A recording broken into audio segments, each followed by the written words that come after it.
So it's a lovely, bright, sunny morning, if a bit cold.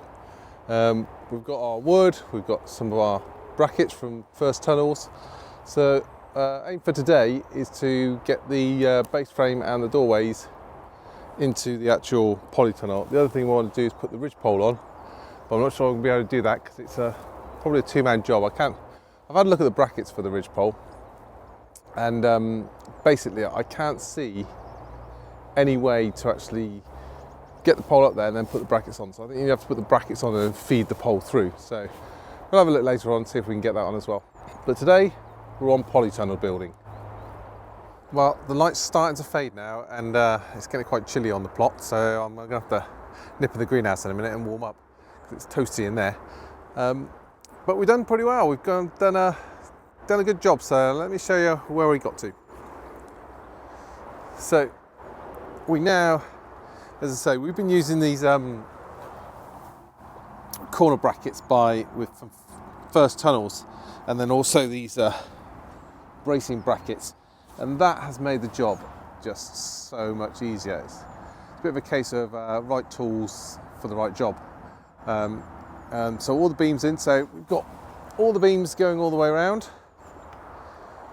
We've got the two door frames in. I've put a couple of poles, stakes into the ground at the moment just to keep it nice and secure. We've still got the side rails to put on along here for where we're going to put the guttering and the water collection. So, and then once we've done that, we'll put some extra bracing in. I mean, it's pretty robust anyway. We also managed to get the ridge pole in, and that was despite the fact that it's like I didn't find any way of getting these brackets on once you had the pole in place. So we ended up having to I built one of the doorways. I built this doorway first, and then I used that to actually balance the pole on, so that I could then halfway bring it across, so that I was going through about this third hoop, put it through all the brackets all the way, pull the pole all the way through, and then fed it back through these brackets here. So if anybody knows how you actually supposed to get these round a pole that's already on the place, I don't think it is possible just because of the clearance. But anyway, we got that done. So we're all ready. So let's go now, let's have a quick wander over here and we have a wider view of it. So there we are. That's where we got to. We've got all the base rails in. We've got all the hoops braced at the top. We've got the door frames in. This end we're not going to have a door because it opens out onto the road, but we are going to have replaceable panels in there, so that we're actually going to be, so we can just have it as netting, and then we're going to have polycarbonate panels that we can put in to keep it warmer, and the door will be at the far end down there. So I think the next stage is going to be to actually get the wood for the side rails, but we'll have to wait for that for the time being. And then we can start thinking about getting some bracing woods. And we have got enough polycarbonate sheet just to do the bottom section, I think, but we need to get some more polycarbonate for the top, and also the hotspot tape and various other bits of repair tape that we need to do the guttering. So we've done reasonably well today, so I'm quite pleased with how things have gone. So well, in fact, that we finished that a little bit earlier than we thought. So we've now got the netting on the strawberries, so this netting's we find the insects can get through that. And up at the top of the plot,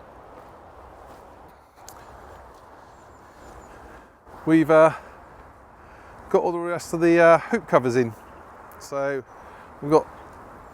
that's a job done. So the hoop covers in, we're not going to put any covering on them as yet, so we don't need any covering. It's only got green manure in there at the moment, but we will be obviously, now that they're all in place, it means that it's a job saved for next season. So now it's just for me to I'm going to pack up all the tools. Before I do that, I might just go and sit down, have a juice, have a snack in the greenhouse, because it is absolutely toasty in here. in the greenhouse while we're here. Actually, we're so this is really nice and toasty in here. That's lovely. Bit echoey, but it's lovely. So I've started putting this, some of the, I had loads of these wire racks knocking around.